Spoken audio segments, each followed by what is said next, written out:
सत्यभामा जी को साथ में लेकर के युद्ध में जाते हैं और भौमासुर की नगरी पर आक्रमण कर दिए। गरुड़ जी पर बैठ करके गए थे भगवान और भौमासुर की नगरी पर आक्रमण किए।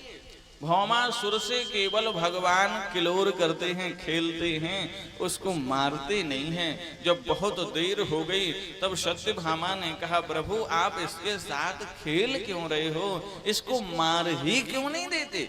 भगवान ने कहा, देखो बस तुम्हारी तो प्रतीक्षा कर रहा था कि तुम कब कहो इसको मार दो, क्योंकि पृथ्वी मैया ने वरदान मांगा था कि जब तक मैं ना कहूं तब तक आप मेरे पुत्र को मारना नहीं।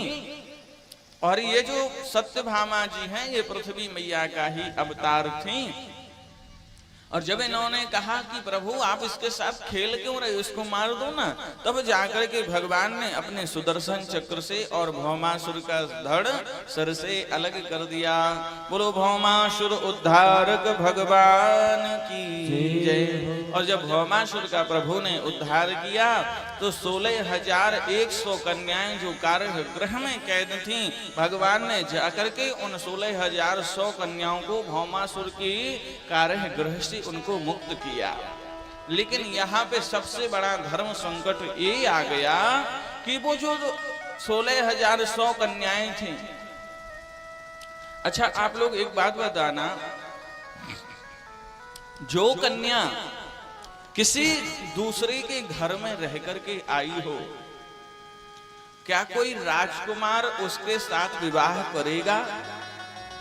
जो दूसरे के साथ रहकर आई, दूसरे के घर में रह करके आई है, क्या उसके साथ कोई राजकुमार विवाह करेगा? नहीं करेगा। माता पिता उसको अपने घर में रखेंगे? नहीं रखेंगे। तो क्या करें, मर जाएं? हैं? राजकुमार कोई विवाह नहीं कर रहा, माता पिता घर में ही नहीं रख रहे, तो कहां जाएगी बेचारी? फिर उसके पास केवल 2 ऑप्शन हैं। पहली बात ये कि वो या तो अपने कुएं में कूद करके प्राण त्याग दे, या फिर गलत मार्ग पर चली जाएंगी। भगवान ने सोचा यदि ये 16,100 कन्याएं गलत मार्ग पर चली गई तो समाज दूषित हो जाएगा, समाज में गंदगी फैल जाएगी। और यदि ये 16,100 कन्याएं कुएं में कूद करके मर गईं तो इतनी सारी कन्याओं की हत्या का पाप मुझे लगेगा।